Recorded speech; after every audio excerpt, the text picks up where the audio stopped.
Hi guys, welcome to How to Solution. In this video, I'm going to show you how to select English on Duolingo. So first of all, you have to download Duolingo from the Play Store, and after installing, you have to click on the open, and after that the app will start. Okay, now here if you have an account, you can just click on I already have an account, and if you don't, you have to click on get started, and after that it will just give some introduction and all that. So just click on, and here you have to select the language. For example, if you're learning Spanish, French, German, the interface language will change to English, right? So if you're learning any other language, here you can see. So let me just show you an example. Okay, like for example, if I want to learn Japanese, and I will click on continue. Okay, now he will ask just from where you came to know about this app, and I'm new to Japanese, of course.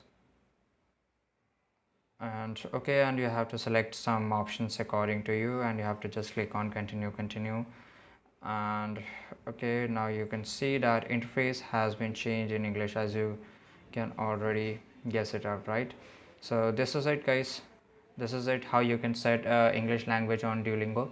I hope you found this video really helpful, and if you did, don't forget to subscribe our channel. See you in the next video. Till that time, take care. Goodbye.